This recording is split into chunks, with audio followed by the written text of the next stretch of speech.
So how many shows are you doing a year? Every year, Chrissie's like, we're going to do less shows. We're going to do less shows. And then it's, oh, do you want to do this show? Or come on, we're going to do this show. So I think this year we're doing, God, 13 or 14. I think it's that thing. It's like in comics, you're just like, you don't know what tomorrow is going to bring or be like. And sometimes I get this like need to capitalize on this moment in time to try to do the most I can and like thank myself when I'm older kind of thing. You're right. Like freelance can be really uncertain. So is shows a way for you to like put a little stability into your business? It's definitely like you can count on, okay, well this weekend something is going to come in or it could lead to something else. So right. Chrissie's right. Yeah, we have to capitalize while we can still get around and lug all this stuff. This is the Inkpulp podcast. Hey, all right, here we go. Welcome to the Inkpulp podcast. We are not streaming. Everything looks good. I'm here with my brother. From your face. Matteo's just jealous. The Dumb Shark is here, and we're here with our good friends Chris and Chrissie. What's up, guys? Welcome to the show. Thanks for joining us, guys. Thanks for having us. Thanks for having us. I think this is the first podcast where we have two people on with us, but they're in the same place. Yeah. Are we in the same? Oh yeah, we're in the multiverse. Matteo told us one of us had to be on Mars. So. we were going back and forth. That we said it was best if someone could be on Mars. So, Jamie, if you feel like it, maybe Chris or Chrissie could be on Mars for a little bit. And Matteo, I have to teach you how to do all the fun stuff. Oh. Well, I told you it doesn't work on mine. I know. I have to show you. Whoa. Matteo, do you see in the upper right-hand corner of your screen, there's a little green square with a video camera symbol on it? Was that where? In the upper right of your screen. This is great. Right on my screen. Yeah. This is great podcasting, by the way. No, I don't see it. Yeah, definitely great podcast time. I'll show you after the show. Yeah, anyways, yes. We'll do it later. Chrissie and Chris took their time out of their busy schedule to come talk to us, and we want to do dumb tricks. Okay. Oh, this is entertaining. Me trying to find a small symbol on my screen, like, it's very entertaining. I'll show you that later. But right now, I'm in control, so... rock on.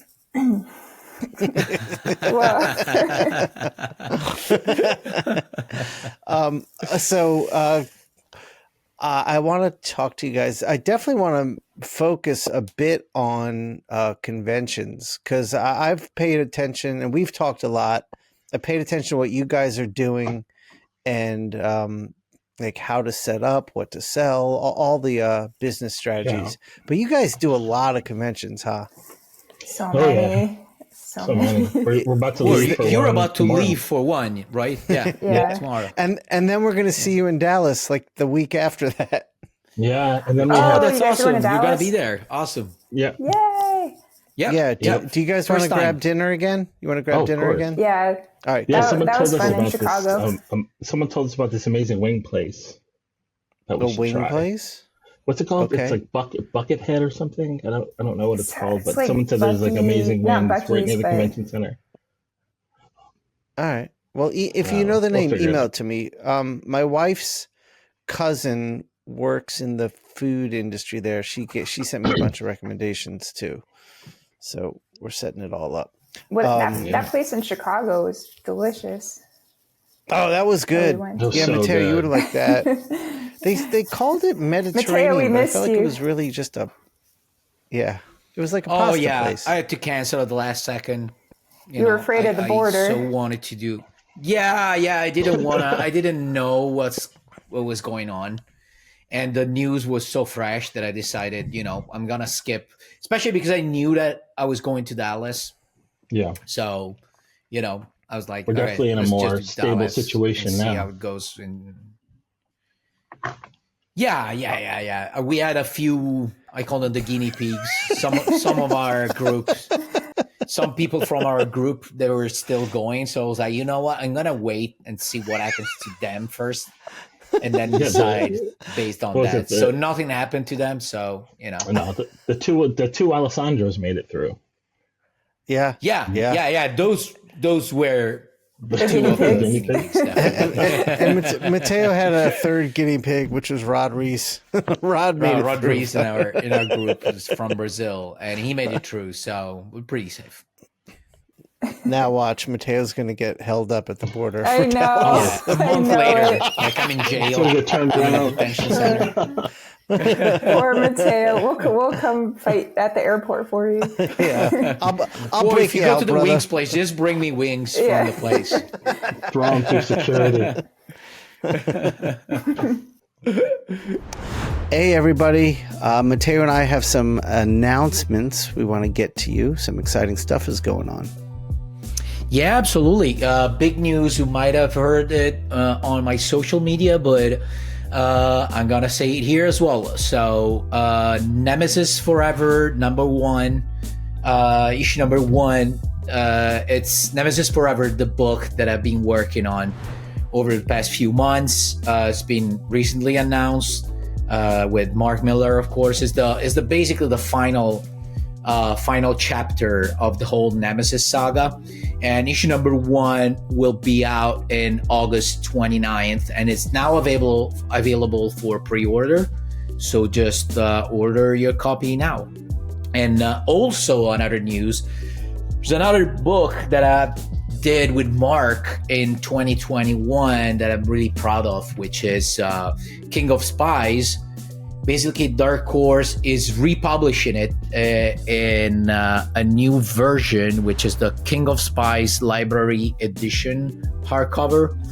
And that's going to be out July 29th. So you can get that as well. And you have a nice dose of Matteo art. Yeah, I gotta say, King of Spies is not only some of your best work, but it's some of the best comics work I've ever seen. So, if you don't have it, I have it, but I'm still gonna get this version of it too because it's so gorgeous. Okay, I mean, it's got the approval stamp from Eric Canete as well, which means like everything. Yeah.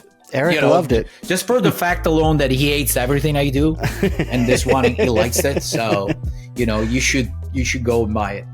Definitely. Also, we have a few more announcements. Go ahead, Shawn. So, guys, right now, I need anyone who hasn't gone to my pre-launch page for my Kickstarter and hit notify me now. And also today, I'm releasing my sketchbook for free, which also has a preview of the art book, which is what the Kickstarter is for. So hit the link below and check that out. And our last announcement is Matteo and I are making an appearance. Yes, yes, sir. We're gonna be in Dallas for the Fan Expo Dallas, May 30th to June 1st, I think. Yep. And we're going to be tabling in Artist Alley, so you will be able to find us in Artist Alley. We haven't a specific table number assigned yet, but we'll let you know as soon as we can. And we'll have some good free podcast and Inkpulp Live giveaways, so stop by. And I'm going to end this with something so exciting and so new. Matteo hasn't even seen this yet. Ready? Oh, I love it. And now let's go back to the show. So are cons like the big part, like the biggest part of your business for income and stuff? I would say probably. I mean, it depends. Pre-COVID, definitely they were running on all cylinders.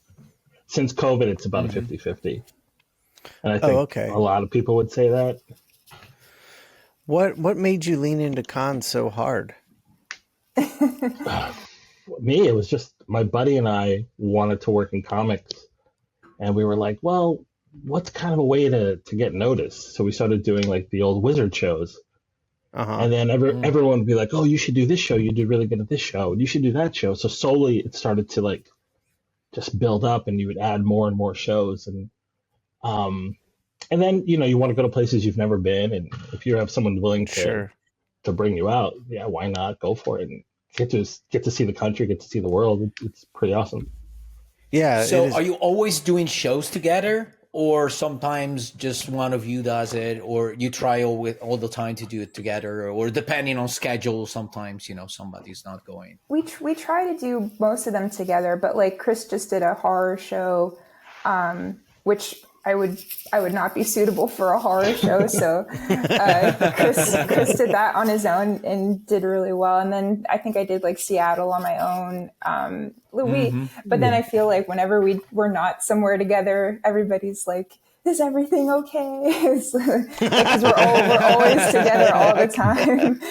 Or if we're not sitting next to each other, people will come up and it's, oh my God, are you guys okay? Because if you just broke up, I don't know if I could believe in I've love. been meaning to ask you, by the way, have you always been a couple? Like, because I've been seeing you at shows forever, but you're not one of those couples. They're always like together, hugging and kissing. Yeah. So I didn't know at first that you were a couple.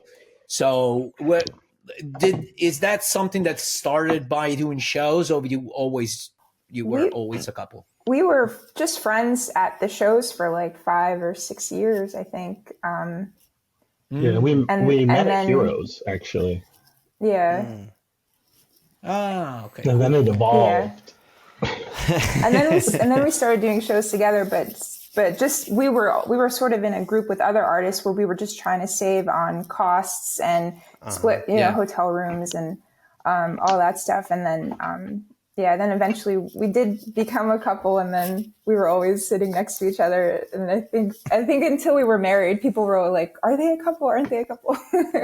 Yeah, it's kind of like me and Matteo. People are always wondering. Yeah.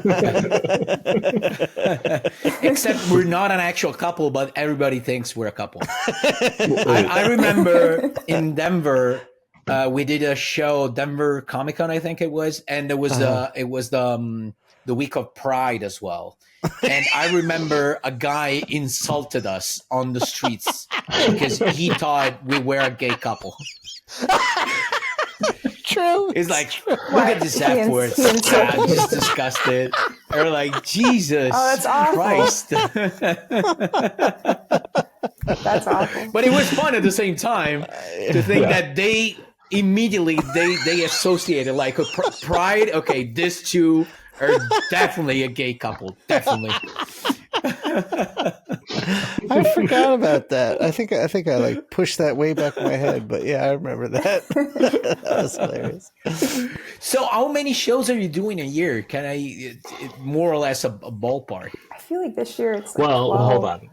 Every year, Chrissie's like, we're going to do less shows. We're going to do less shows. And then it's, oh, do you want to do this show? Or come on, we're going to do this show. So I think this year we're doing, God, I have to 13 or 14, right? Oof. Maybe more. Shit.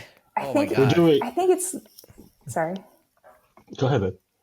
Oh, I think it's that thing. It's like in comics, you're just like, you don't know what tomorrow is going to bring or be like. And sometimes I get this like need to capitalize on this moment in time to try to do the most I can and like thank myself when I'm older kind of thing. So I get this like worry of let's just try to do as much as we can right now and we'll worry about it later. And Chris is like, how many shows are we doing? Yeah. But are the shows a way for you, because you're right, like freelance can be really uncertain. So is shows a way for you to like put a little stability into your like your business? Oh, for sure. It's definitely like you can count on, okay, well this weekend something is going to come in, or it could lead to something else. So Chrissie's right. Yeah, we have to capitalize while we can still get around and lug all this stuff on planes and cars. It's a lot. It's a lot, man. Especially like you see some people who set up at shows and they have like 8 or 9 suitcases and it's just them. And you're like, how do you do it? And they'll tell you, and you're just in awe of how they can get this stuff. And they'll do like 4 shows in a row. Yeah. And it's amazing. Or Yeah, like I mean, our I feel like you guys are kind of in that category. I mean, I always see what shows. It's just you two, um, and you bring. I mean, you have two separate banners, too. Like, and you guys have a lot of like good merch stuff at your table. So you must pack a ton of stuff. I think we got it down to 2 70-pound suitcase. That's like our safe thing is like 2 70-pound suitcases each, and the banner. Each. Yeah. Yeah. Okay. And Jesus. and San Diego.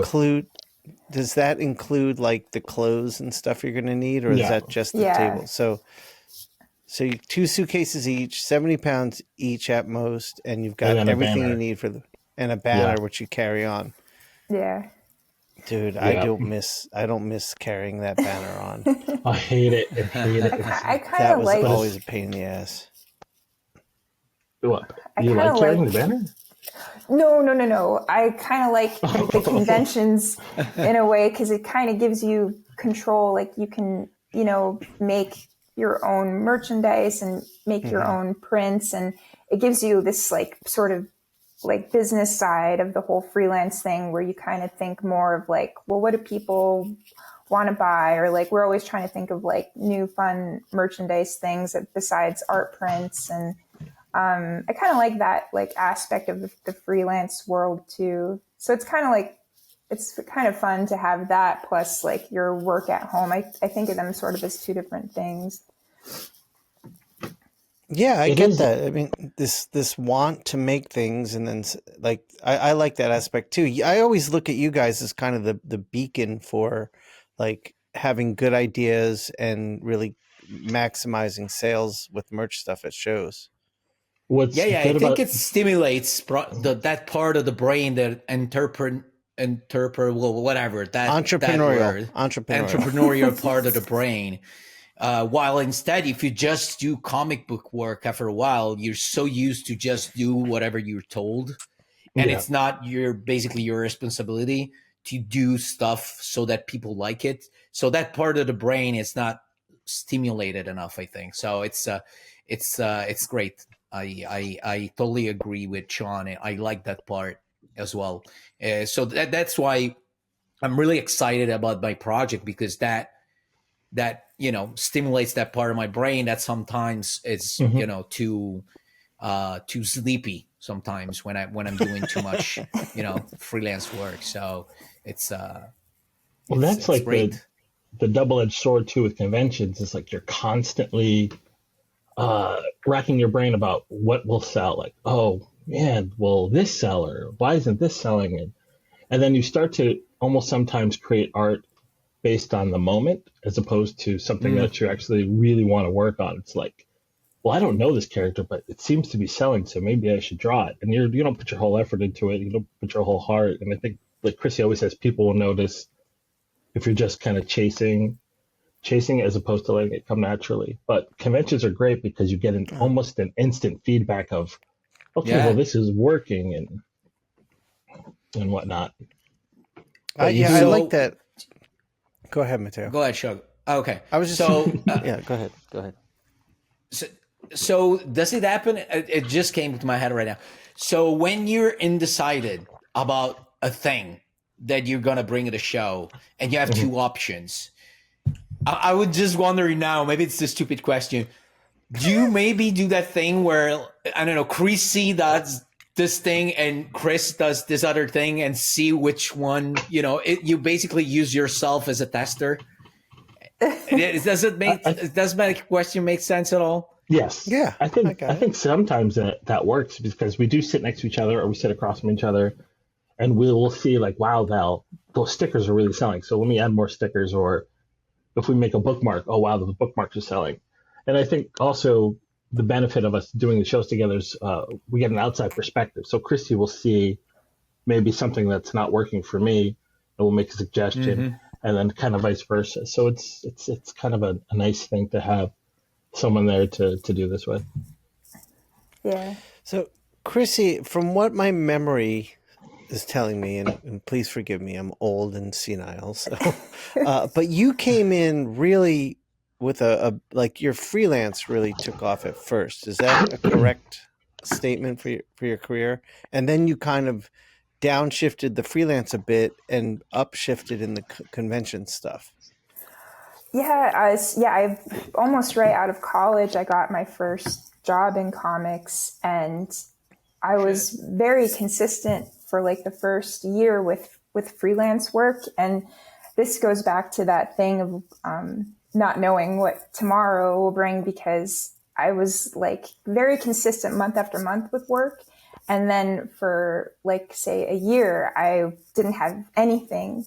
And that's just like the nature of the game. It's like you don't know if you're going to have a gig tomorrow. So that's when, I started doing a lot more of the cons. I didn't even really like, I knew about like San Diego because that's where everybody said, like, you got to go to San Diego. That's where you'll get a job. And that's where I got my first job.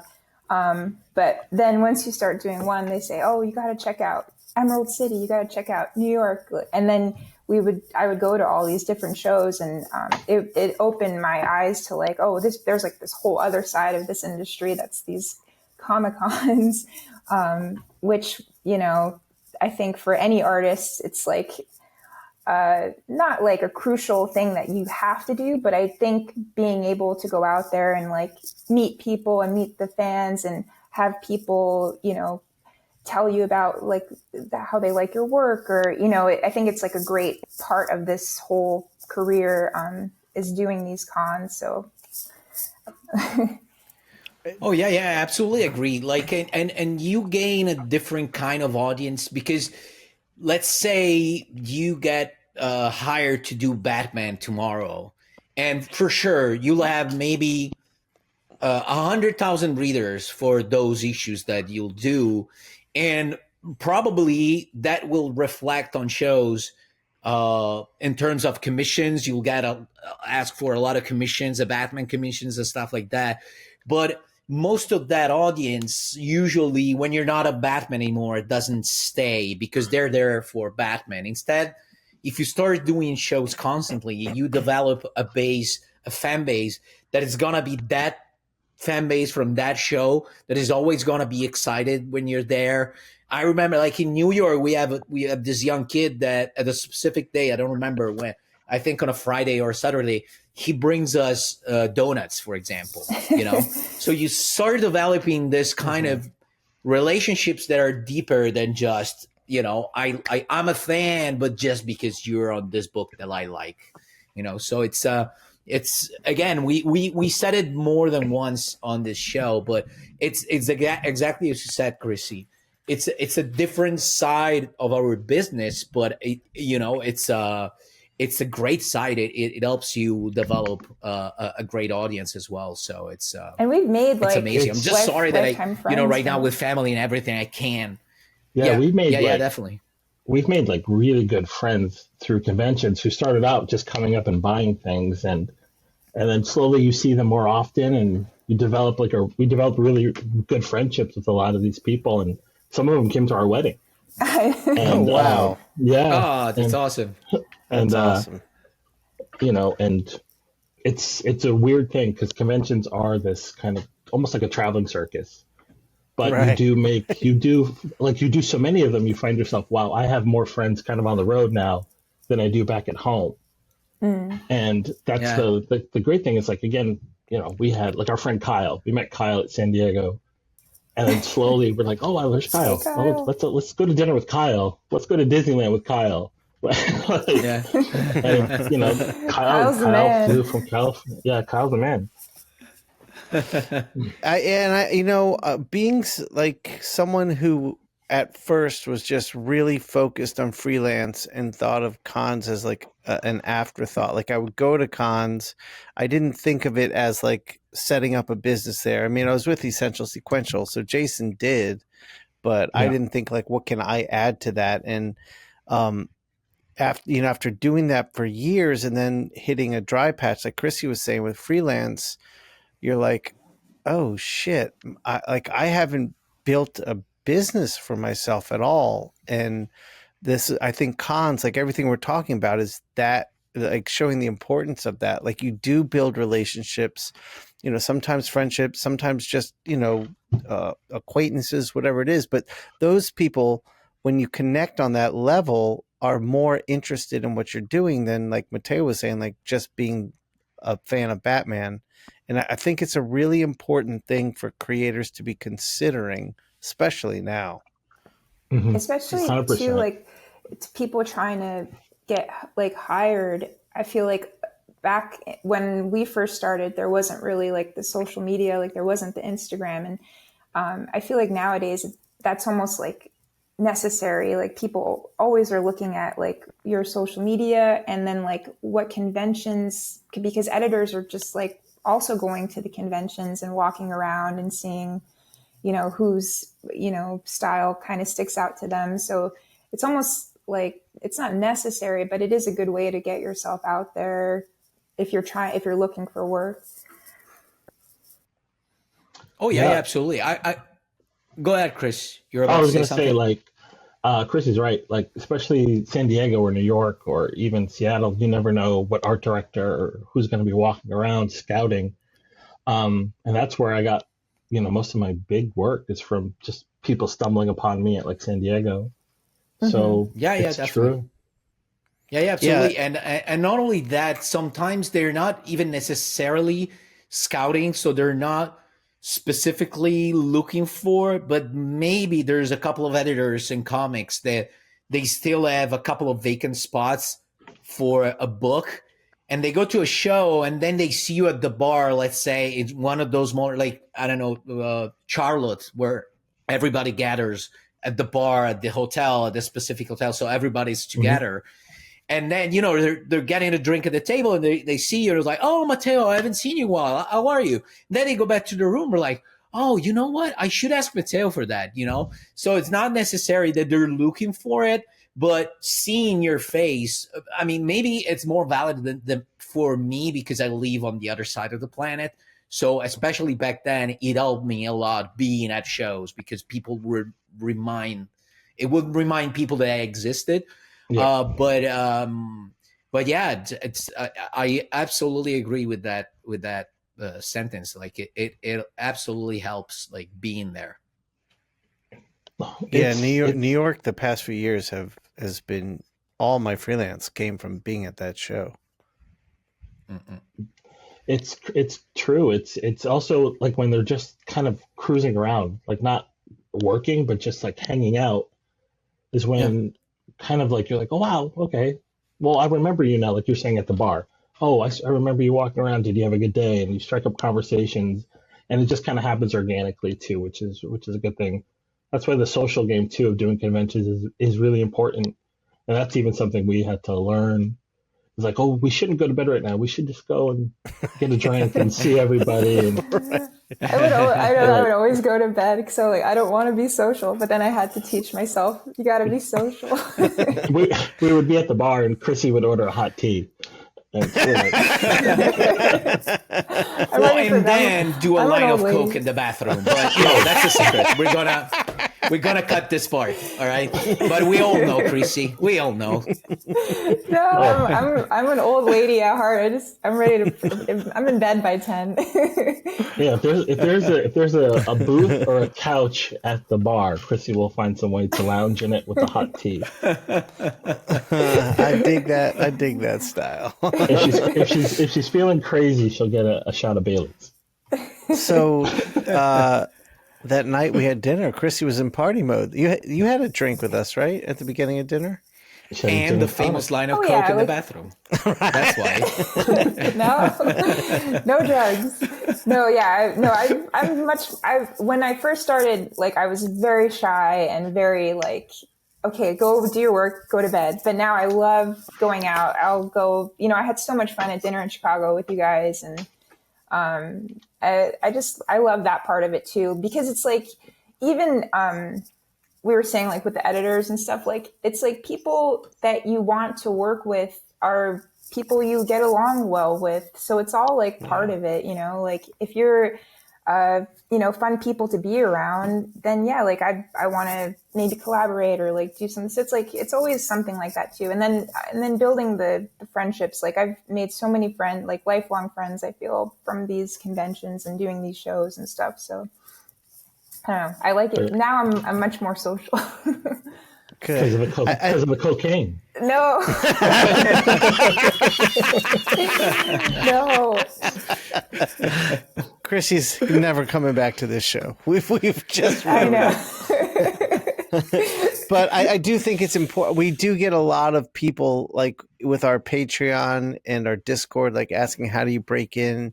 And, it's like the work looks like it could be ready. But I think the thing they're missing is exactly what you're saying, that the comics is a lot the relationships are a big part of work, and connecting with people like editors, like they're going to want to work with people that they, like to check in with and say hi to, and you're working on a project together and you're reliable. So I think it's another side of conventions that I think people need to really pay attention to. The issue I have though is it's different now. Like I wonder, I don't know if Chrissy, that was like this when you were coming in, or Chris, but when I was coming in, like Marvel had a booth and they had editors at the booth, and they had portfolio review times that they'd post. But that seems to be gone now. So now it's the editors wandering around Artist Alley. So I think it's harder for someone to know that's an editor, A, and B, to strike up a conversation. Yeah. When you guys were. Yeah, when we were coming up, it was Marvel would have a big booth, DC would have a big booth, and like you said, submit your portfolio, you come back if you're picked. Now you just see less publishers at conventions, and it just seems to be more kind of pop culture centered. Like maybe you'll get you'll get like a smaller publisher there, but yeah, you're not going to get the portfolio kind of thing or face to face time you would get maybe 10 years ago. Yeah, and you just reminded me. It was we were at a con last year, and we were looking around. We were talking. You were right across from us. Oh, awesome! And it was like a big flea market, and it seems like that's a big part of what like Artist Alley's becoming now. Is like this craft show. How about that, Chrissy? You just said that you just did Seattle, right? How was it this year? Yeah, no, I mean, it was a great show, but I do feel like there was a caliber of artists, I think pre-COVID, that like people would come in like from Italy or like from all over, and there's definitely like not the same people that used to do it. Not the same amount of comic book creators, but a lot more of like the freelance illustrators, and it was a great Artist Alley, but it was just a different Artist Alley than like the pre-COVID days, where it was more comic creator based. I thought, I don't know. Yeah, I mean, the last time we did Seattle, we felt that too, but it almost felt like people weren't even interested in what we were doing coming from comics. They were more interested in like the craft side of things. But you kind of like tap into both worlds, I think, with the stuff you guys are doing. Yeah, it's tough. Like, I'm sorry, go ahead. No, go ahead, Chris. I was going to say, like, Seattle before COVID was definitely like, you have to do that show. It's a top 5 show. Oh yeah. And then, the world shut down for a few years. And then when we came back, there was definitely like kind of shift to anime, manga, tabletop gaming. Like you could see like what people were doing at home during lockdown really transferred over. So like people getting together to play D&D online, yeah, that transferred over to, well, I'm interested in this now. And then, yeah, you do see it a lot in conventions now, just more of a push towards like, the maker mark area, the crafter area. And then you do unfortunately see like kind of less creators at some shows, where before you would see like this, like scratch and claw to get into that show. Yeah, I mean, Emerald City was a staple for us. We couldn't imagine missing it, and we haven't gone in a few years now. Yeah, a couple of years, yeah. I remember the last time I really liked it, I mean, I enjoy being there because we have our traditions. So we go by the docks at the bar in the morning. So we have all our fun stuff to do. But as far as shows, how the show went, the artist alley, the general feeling of it, I think the last time I think it was good for me was the first time right after COVID, when they did it in August or something. Okay. Oh yeah. Really, yeah, really hot. That was the last year that I enjoyed it. Then I did it the next year, and then I saw it, and I was like, you know what? I'm gonna skip for a minute. I'm gonna skip the show, and I don't know. I would love to go back, but for sure I'm gonna wait for a few years. But I wanted to go back to, in general, the show. Another great thing to me, and I think you can all agree with me, is aside from the context and making, talking to publishers, editors, and blah blah blah, it's also great to create community. And I mean, you can attest to that. I mean, you became, a couple. You pretty recently got married, but you met originally by doing shows. You met at a show. So, and generally speaking, we, every time somebody asks, like Shawn said, when somebody asks us, so how do you make a career? Like at the beginning, a great thing is trying to find shows, maybe not that far away from home, so you can, drive there and start doing those shows and start meeting people, like you start meeting your peers, so you can start creating groups, who maybe, over the next few years, you're going to be collaborating. Maybe you'll find a small independent publishing house and do stuff by yourself, and you present yourself as a group. There's so many possibilities now, especially with social media and everything. So yeah, I think that shows are really important for that. And I all the friends that I have amongst my colleagues, I made them through shows, by doing shows. It was crazy because. Go ahead. Oh no, sorry. Go ahead. No, I was going to talk about Station. Oh. Like, God, man, like 10 years ago, we had a group. There was like 6 of us, and we had this idea. We were all going to travel together. We were all going to film vlogs and make kind of content of what people are doing now. And we were going to present ourselves more as like a brand as opposed to just 6 individual artists. But we just couldn't get our shit together. Like we needed, we needed like a captain to kind of direct us, and we just self-imploded them. And it's a shame because we had such kind of good ideas for things, but we just couldn't get our shit together. Yeah, I think me, Matteo, and Jim and Eric by proxy, we kind of stumbled into like that. This wasn't a plan. We kind of stumbled into it, and we're like, this is something. It's working, and now we're leaning into it. Well, was like we were basically kind of doing like, let's hang out, we'll film us traveling to the show, setting up at the show. We were all super tight outside of the show, but when it came to work, we were just, butting heads. And it's kind of unfortunate because we had really cool ideas, and but yeah, we just needed almost like a Jason at the time to kind of say to steer the ship. I think it's hard too because everybody has artists are just hard in general because we all have like this idea of like what we want, and I think it was just the 6 artists together. We're all still friends, but it's just hard to do everything as a group. And I just remember we were all like, that one year we were all sharing that hotel room like in New York to save money, and it was all 8 of us or something in a. I think there was 12 of us in like a one bedroom. I imagine the smell, man. The bathroom was in the living room.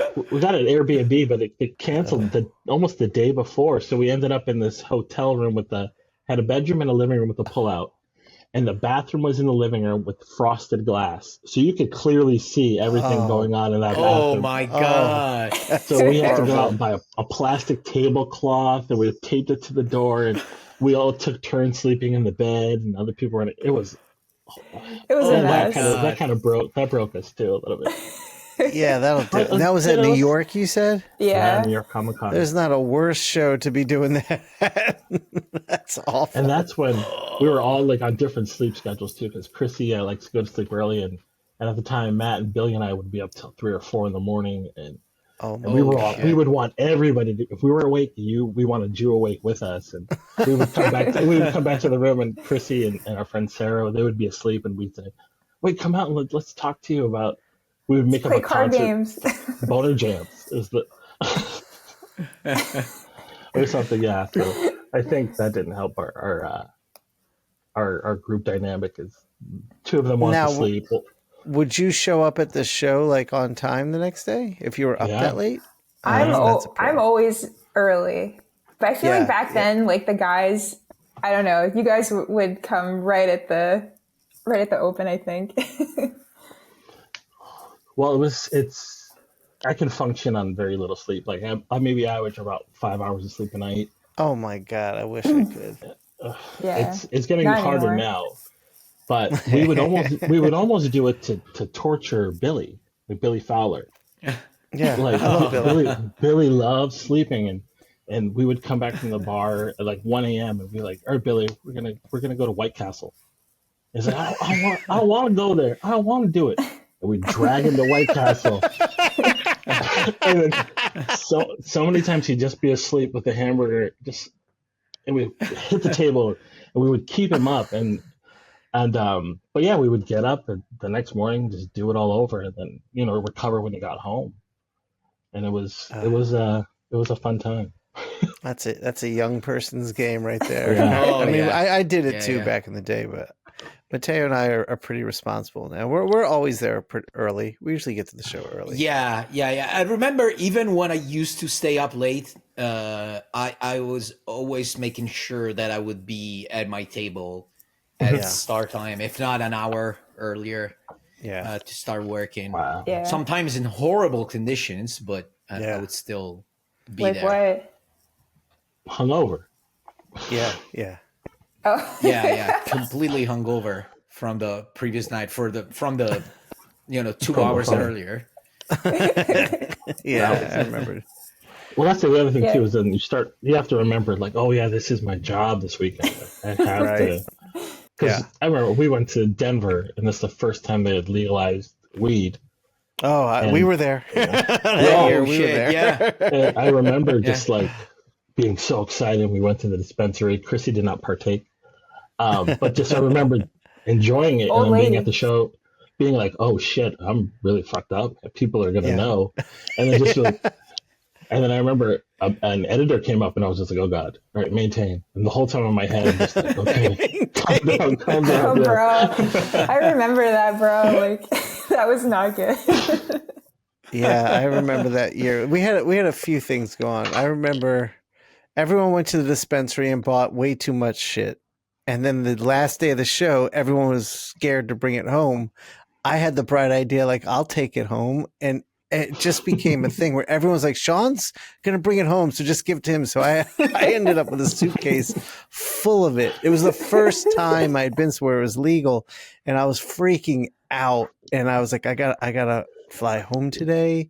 I'm good. I was hiding it in my bag. Like, it was crazy. And I remember I got this, it was like a THC lip balm. And I don't know. I don't know why I bought it. It was just, it has weed in it. I'm going to buy it. So I put some on, and I'm going into the car. I'm in the cab to the airport, and I'm like talking. I think it was Matteo. I think we were in the cab together. I was like, I'm fucking stoned, man. What's going on? And I was like, oh my God, the lip balm like made me really hot. So now I'm doubly freaking out. And so I had to take a Xanax just to get through security. And I got home and it was fine. And then like I did it enough times after that where I was like, I don't care. Like nobody's looking. And I remember at the airport, there was like a trash can where it was like, hey, if you have weed on you, now's the time to get rid of it. And I just saw people like empty. I was like, yeah, I'm just going to see what happens. And rode the dragon on that. And then I remember, Yeah, it was fine, totally fine, and I've flown with it ever since then for like 10 years now, and it's fine. What were you going to say, Matteo? No, but I agree with that feeling that Chris was talking about of, at shows, you work your ass off. Mm-hmm. And by most of the shows, they end at 7 every day, 7 p.m. And you basically work like 10 hours, 11 hours nonstop. And when it's over, all you want to do is just relax, Yeah. have a nice meal. And, I don't know. For me, I still think in terms of I'm going to eat, I'm going to drink, I'm going to do whatever to reward myself because I've been a good boy. Especially now that I don't work in weekends. Working at a show, it means working during the weekend. So for me, it's a great exception. So I feel particularly good about myself when I do that. So I got to reward myself. I got to eat good. I got to drink no matter what. Like And I we could do. get drunk or not, but still, I got to do something. Yep. So I have that kind of mentality. Well, So work I hard, think, play I hard. mean, for me, that's my social life mostly is when I'm at a show. It's once the show ends, like those dinners and those nights are the bulk of my social life for the year.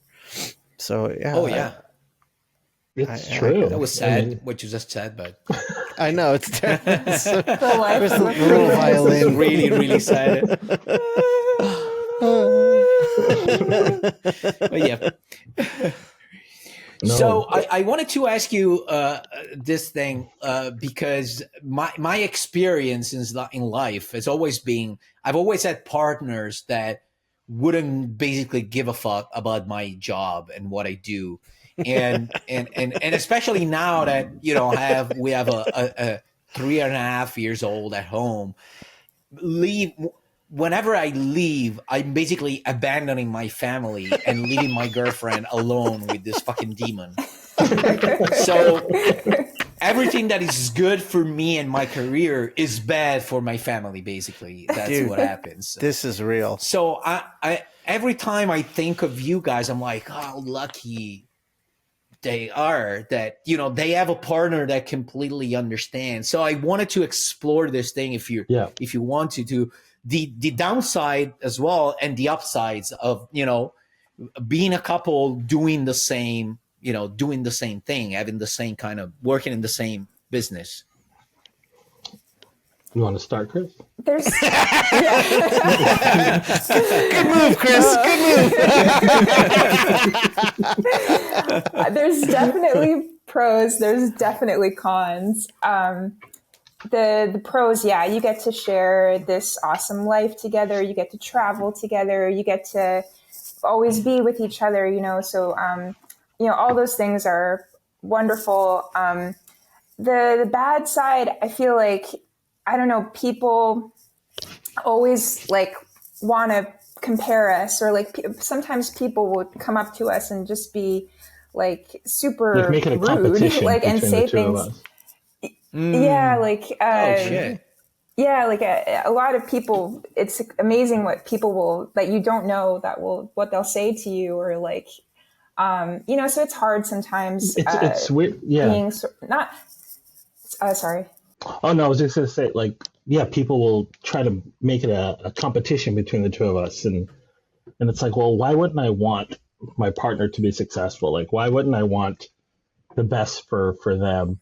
And it's true, like there is this familiarity of being on social media where people kind of feel like they know you more than they do, and sometimes it gives them the right to say some stupid things sometimes, and you're just like, okay, well, I want to punch you, but I'm not. Or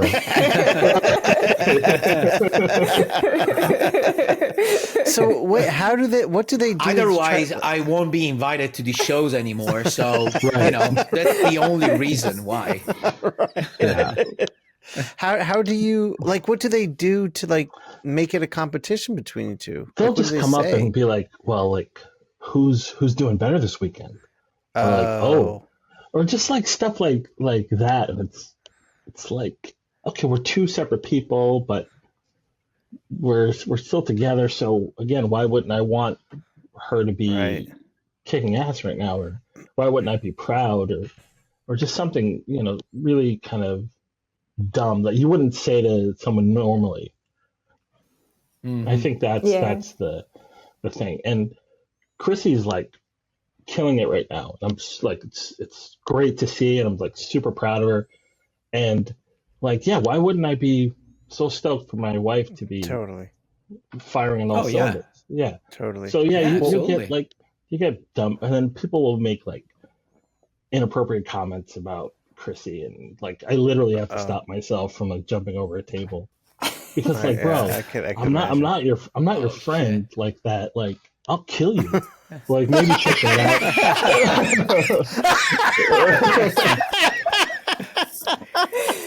Oh my That was god. awesome. I wonder if some of those people are watching this episode. Are gonna be watching this episode like, oh shit.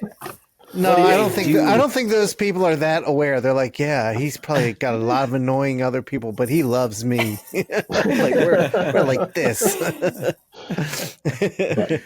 that's the downside. But the plus side is, yeah, Christian and I got to travel the world together, and that's something. And like, that, and I feel like we understand each other, and we're always trying to help each other, like give each other suggestions. And it's nice having like somebody that you can trust for critiquing or just having like an honest opinion on the art. You know, like Chris is giving me the look. Sometimes critiques are hard to take, but we try to take them. Yeah, I could see that being a tricky thing. so that's another kind of bad thing sometimes. It's like, yeah, we're always kind of in work mode sometimes, and we have to learn to shut that off. Sometimes right. we'll be at dinner and it'll just be like, well, did you order this for this weekend, or what are you working on? It's like, oh, we got to learn to shut our brain off and kind of just be, at home, if that makes sense. Not be at work. I get it. Right. Yeah, like we have to say like. So who's not better that at shouting that out? Like meaning leaving work at work Chris. and not bringing it home. Chris. Chris. Okay. Yeah, 100%. I didn't want to make it a competition, Chris, okay? I was just asking, okay? I didn't do anything. I'm a good guy. I didn't want to, all right?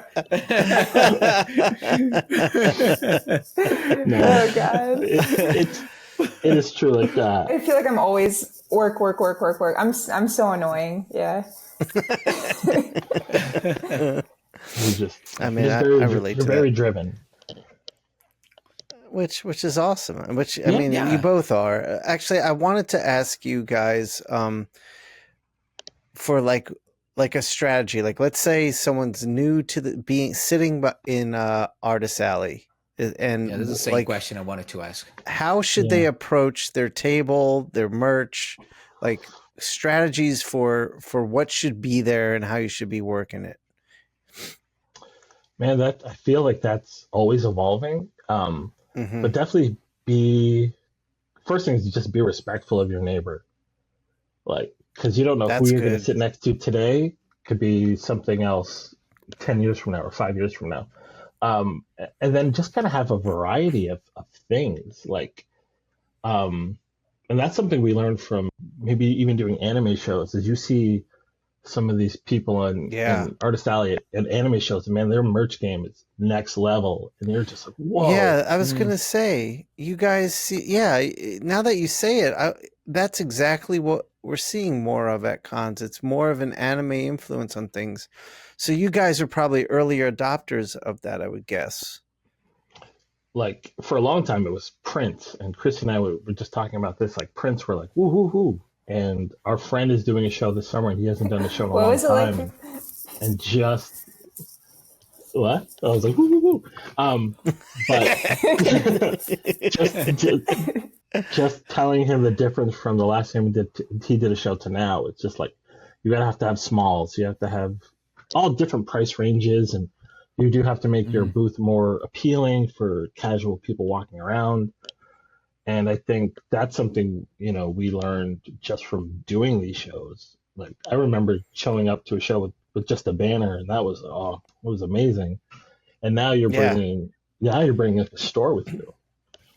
Totally. It almost is like a little storefront. Like, yeah, it totally is. And you guys are like, we're always having this conversation when the show like throughout the weekend, like what's selling, what's not selling. You guys are very good about always, looking at, well, what if we don't offer this? What if we tried that? It's like everything's an experiment you're always doing, because I guess things are just always evolving. But I think that's remember last New York? Sorry to interrupt, Shawn. No, go remember ahead, go ahead. Last New York, I saw you had this basically customizable prints. So it was a basic part of the print that it was that, and then the face of the character, you could personalize it.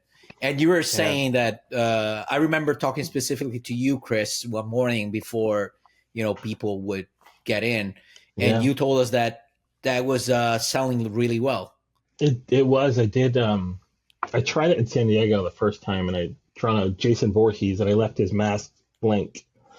And I was like, well, you can get any kind of mask you want drawn on him, any version of it. And it goes back to kind of what you guys were saying too. It makes it kind of an experience, like, because people will sit with you and they'll stand and talk to you while you're doing it, and they're watching you. And I found people especially really because it's a quick thing, so it doesn't take like an hour to do, so they can actually stay there and watch you do it. Enjoy the show, and they're not there for an hour. They're there for maybe 7-8 minutes, but the whole time you're developing like a relationship with them, and you're talking to them, and then I was like, wow, well, what can I do for New York? And then I did a Joker, and because you have to kind of think with a mindset of like, well, what would work kind of in that kind of style.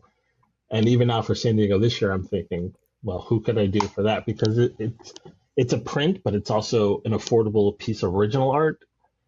So it's kind of hitting kind of two birds, if that makes sense.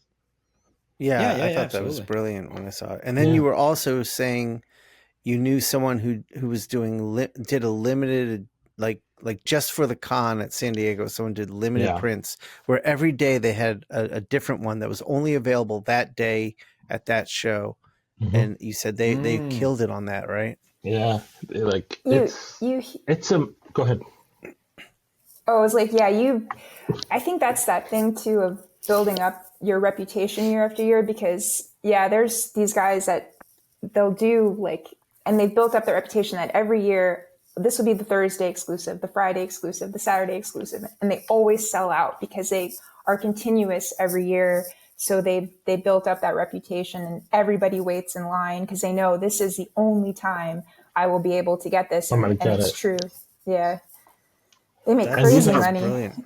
And they're not published artists per se; they're just kind of either concept artists or they're just teachers, and they've kind of found this kind of formula that really hits. And Chrissie's right; it's like you establish, like, okay, Wednesday you're only going to be able to get this print on Wednesday. Thursday you're only going to get this print.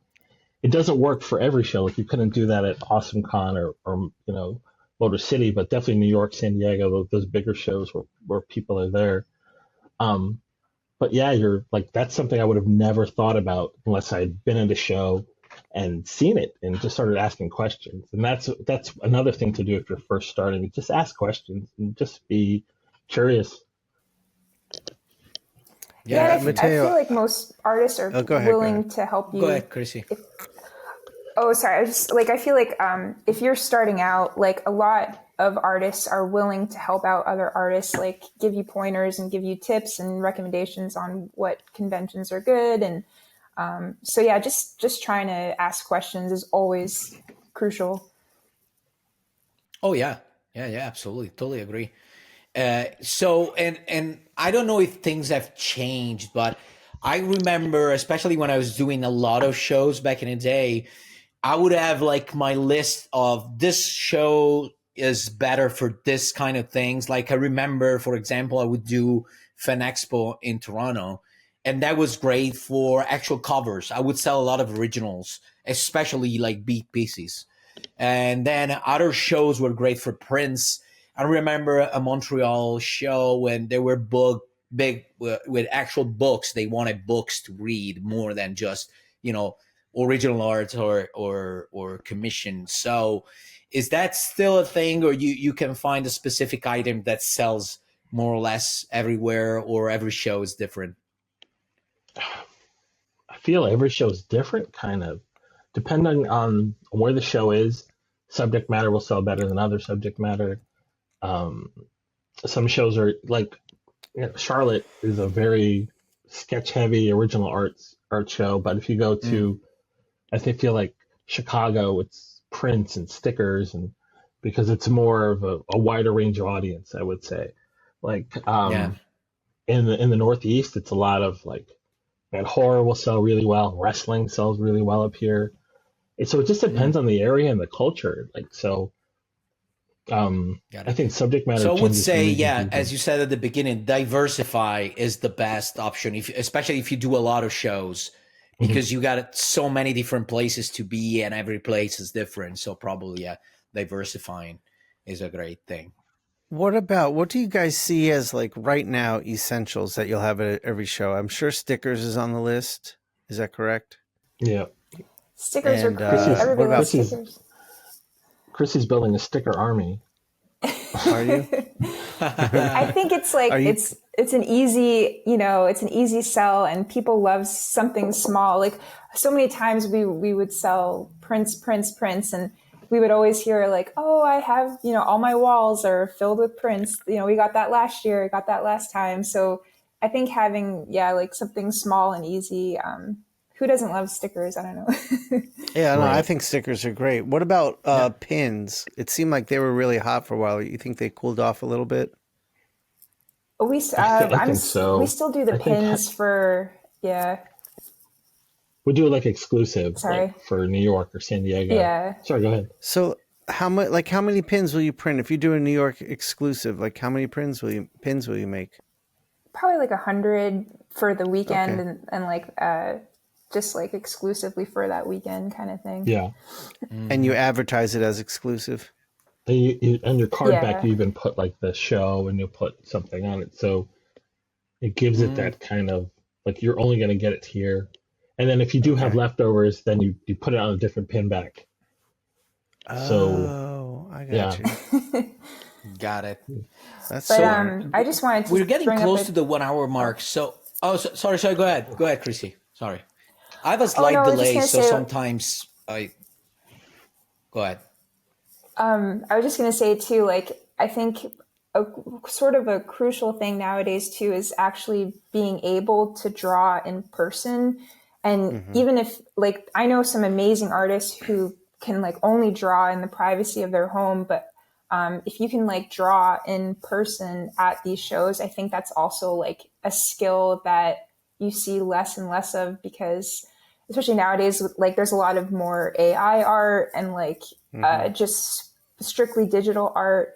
I think it's sort of a rare thing now to be able to draw, like how Chris was doing the Jason heads in person. Like I think if you can learn that skill now, like if you're an upcoming artist, I think that would be very helpful, because it's like not many, the younger generation are very computer not dependent, but it's like you see a lot more digital, and so to be able to draw on paper in person, is like a dying thing, I feel, which is really sad. I agree. And nothing Because gets you more commissions than someone walking by, seeing what you're doing, liking what you're doing, and then they want one too. Right. Yeah, the especially only be- downside to it. Sorry, go ahead, Chris. Sorry. I was gonna say, because like AI is such a thing and it's getting so good where you're constantly questioning, is this AI or is this real? And being able to draw for somebody is kind of a nice thing, because you can say, well, no, I actually drew this, because we were at San Diego and there was an artist across from us and they were killing it. And then slowly everyone's looking at it and noticing the wonky hands. And the next day they had packed up and got told to leave. So Shit. yeah. So AI is definitely like a beast that we all should be kind of mindful of and kind of scared Agreed. of too at the same time. Yeah, there's I some would say shows the only that downside to. Go ahead. and it's so new that there's not like rules in place, but some shows now are like no AI art, but some don't have that rule, so it's like we don't know what the rules are, like what what can pass. So AI is very like tricky right now with like what's allowed and what isn't allowed, I guess. Yeah, I mean, I think the best thing any artist can be doing right now is really developing their traditional skill set, because more and more AI will just take stuff away from those who can't. But if you can, you're going to be safe. It's a good insurance Yeah. policy. Yeah. We have The that. only We have the. downside I would say to do live drawings and stuff, at least for me, and we discussed it various times, Shawn and I, during the show, is that since I do everything traditionally with a brush, so I bring the brush at the show and all that stuff, I tend to be so focused on what I'm doing that rarely, like sometimes I have people waiting for me for like 20 minutes and I never, look up. So some people give up on just say hello because they see me too focused. So sometimes I lose chances of just illustrating to people, hey, good to see you. Here's my book. Here's my new sketchbook. Here's my prints and stuff like that. So we talked about a lot of times to try to find a balance. So now I'm trying to do as many commissions as I can at home, even though I love like performing live. I've always loved doing commissions live. And it brought people to my table, but at the same time, I found out that it was penalizing all the other stuff. Like it would bring more people to get commissions, but at the same time, it would penalize my merch. But also you got to consider the fact that every piece of mine were like a 2 hours piece, and I had 8 of them to do. So I was basically constantly, head down drawing. Well, you would work if you on can manage it. Go ahead. You would do like 2 or 3 at a time, because I remember walking by you sometimes, and you'd just be rotating pieces out. And I remember I was with my friend Matt, and we were just like, man, he's especially when I used a lot of ink instead of wasting time waiting for one to dry. So I would put one to dry up and keep working on the second one, and then put it here. So it would work on multiple pieces at a time. Yeah, your Which I don't commissions do anymore, are insane. Thank you, Chrissie. Yeah, they are. Matteo brings the heat. Matteo, what I started doing was, do you? Yeah. Let me see if I can get it down. Nice.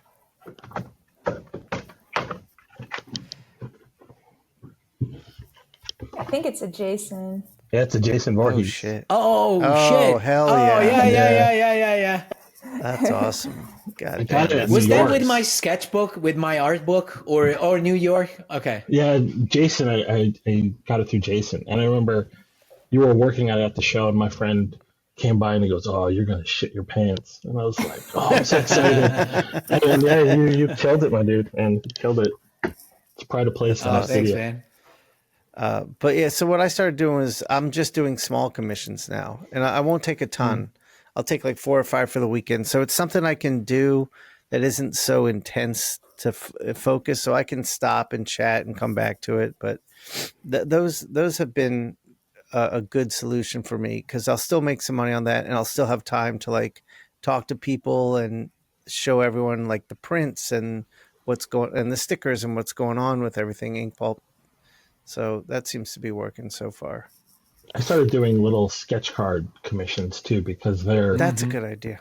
And then I found a company to make my own sketch cards. So like the one side is blank, the other side has like my logo, and it'll say, official. Awesome. Yeah.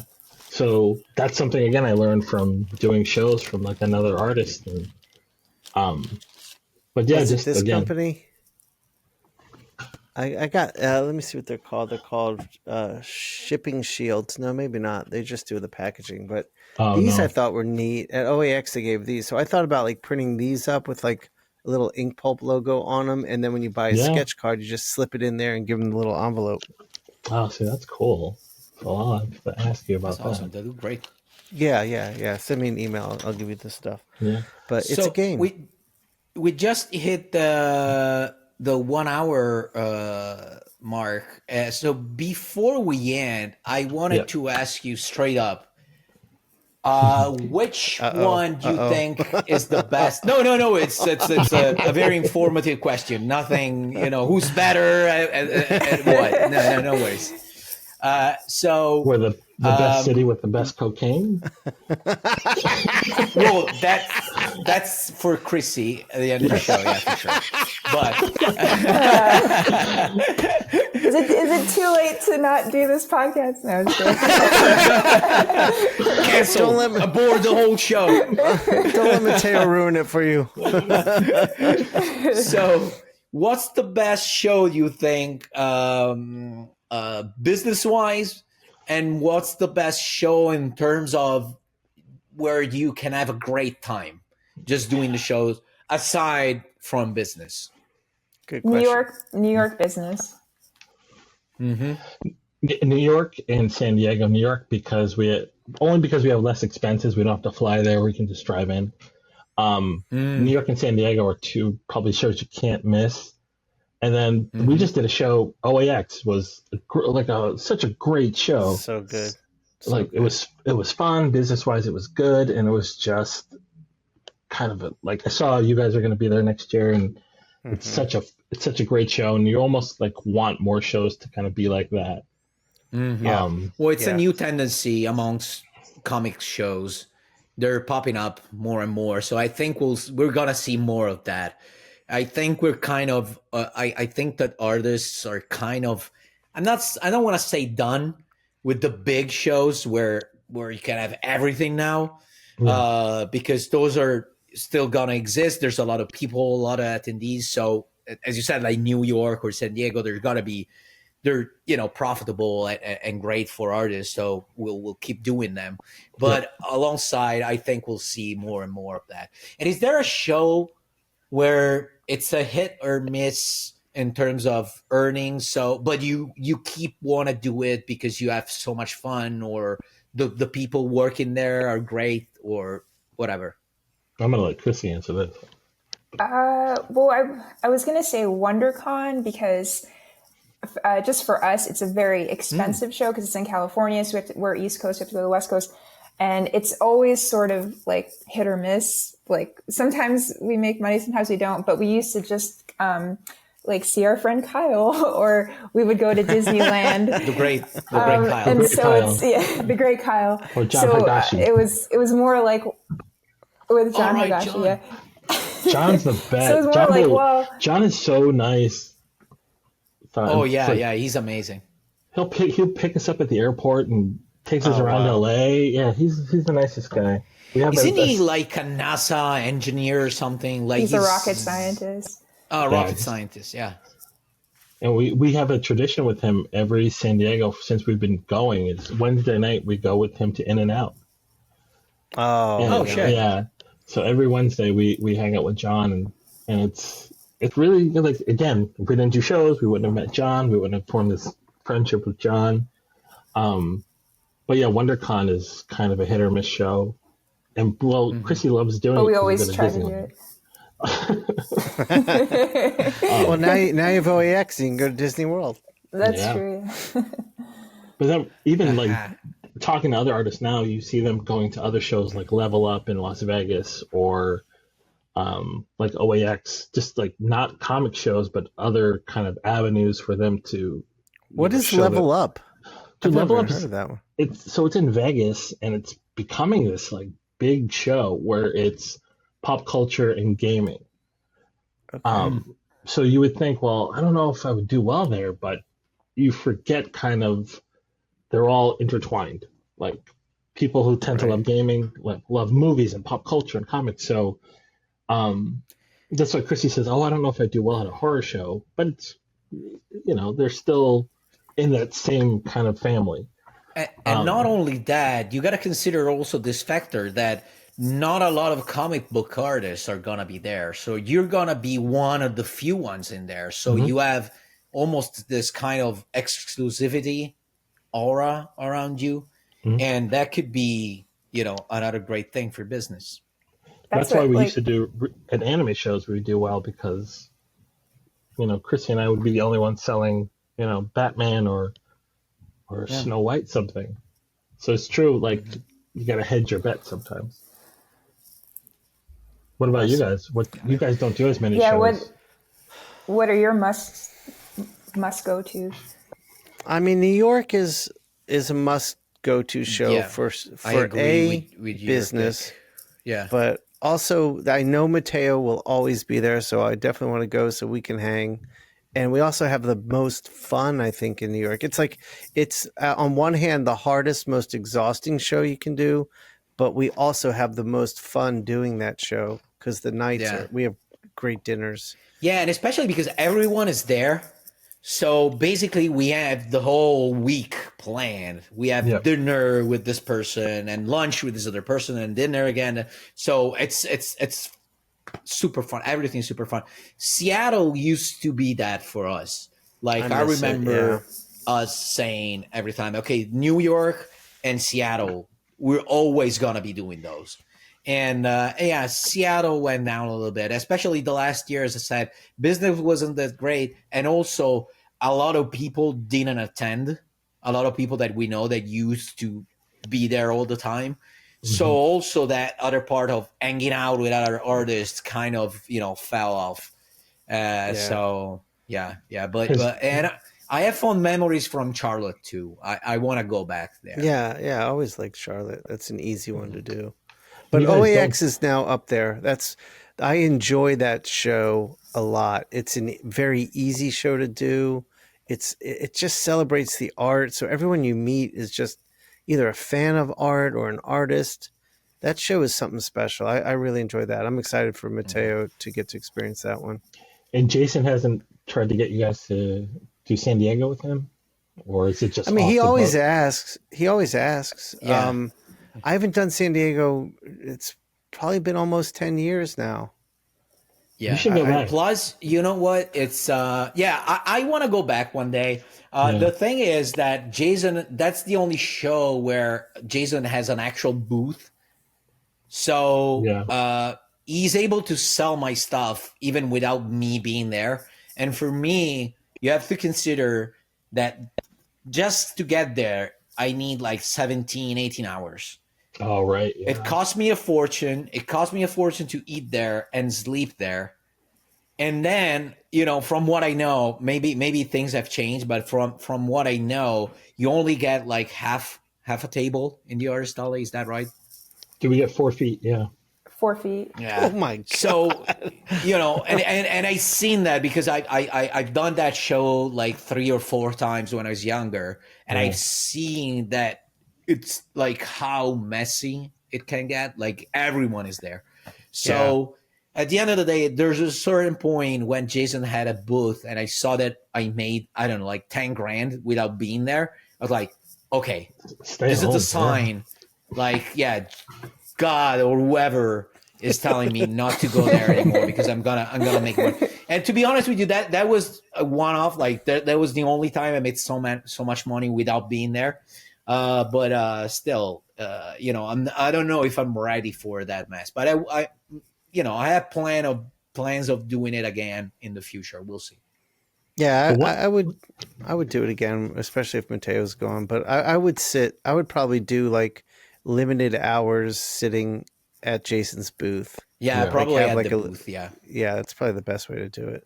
That's the other thing we see at shows too. Unless there's these art groups they'll have 50 or 60 tables of you know who I'm talking about. But Yeah. Oh yeah. We're very open. We speak very openly about our dislike for that. but even that's a thing to be mindful of too when you're first doing shows. It's like, you might not get a spot because there's 72 tables allotted to this group or these groups.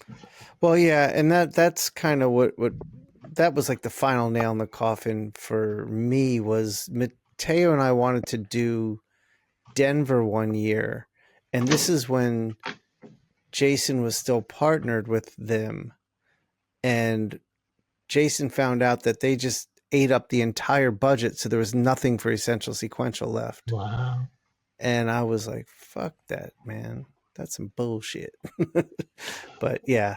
Well, I that's mean, why, it's... like you guys had Jesse on Hernandez.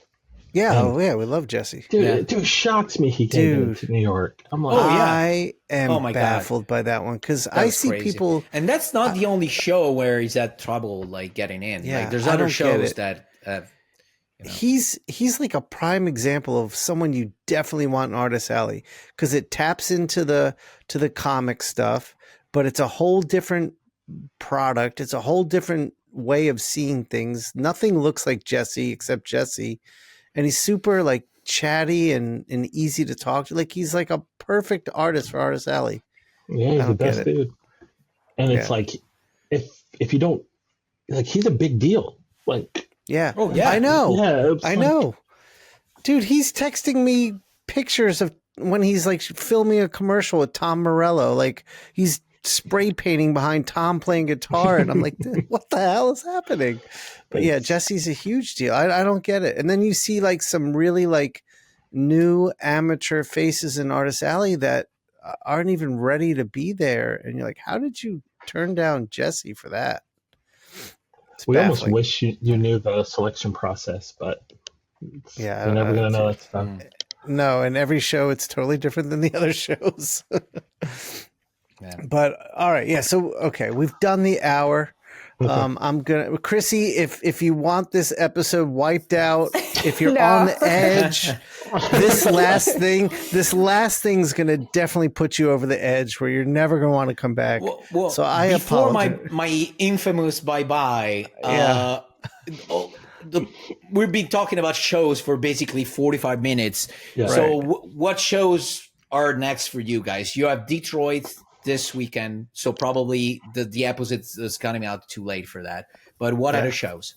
Dallas, which you guys will be at Dallas, then Fan Expo Dallas. Fan Expo, then Heroes. San Diego, Charlotte, San Diego. and then dude, San Diego. That's crazy. We're doing San Diego. Then the weekend after, we're going to Omaha for a new show. Oh, Nebraska. Oh yeah. Yeah, Oh okay. It's and then we're put going on to by the same Terrificon. people that So 3 in a started. row. Oh, sorry. Emerald and Rose City. Sorry, go ahead. Oh, the Omaha is a new show, but it's put on by the same people that started Rose City and Emerald City when the Yes. Jim DeMonicus and Ron Jim is Bristow. Oh, Jim. Yeah, they're I've putting heard on of Omaha. it. Oh, I think shit. you guys told me about this show. I'm curious about this one. So are we? But also it's like another thing. Like it's a place that doesn't get a lot of conventions, and those guys have a really good track record. So Totally. Yeah. And yeah, then yeah, you're definitely. doing New York. Dragon Con, New York, and I think You guys are coming to Dragon Con? Yeah. Oh, keep your dinners Hell yeah. open. You're in my town. Oh, yeah. Oh, that's Awesome. right, That'll you're be in Atlanta. awesome. Yay! Yeah, and you guys know Eric Talbot too, because he's coming. Yes. Yeah. He's also Eric's coming. awesome. That was Yeah, his awesome. Just kind Oh. of recently, I've only recently got to know him. Really cool dude. Yeah, great artist. So we'll hang. We'll definitely hang. That'll be great. And then New York, right. are you gonna do Baltimore? We don't do Baltimore. It's the It's weekend right after New York. So I'm The doing weekend, both. next weekend. Really? Is Yeah, that but big? I'm gonna stay. From my experience, that used to be a great show.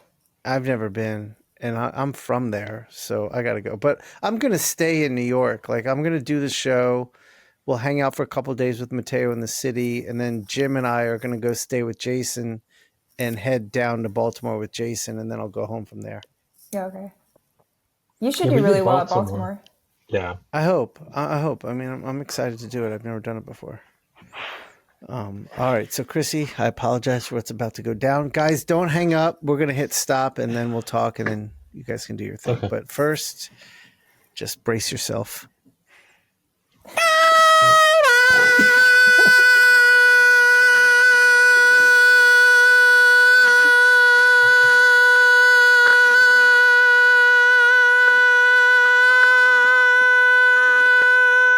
Wow.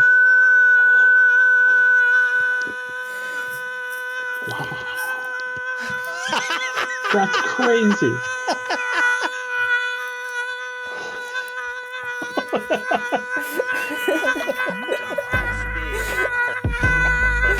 Oh my god. The Inkpulp Podcast.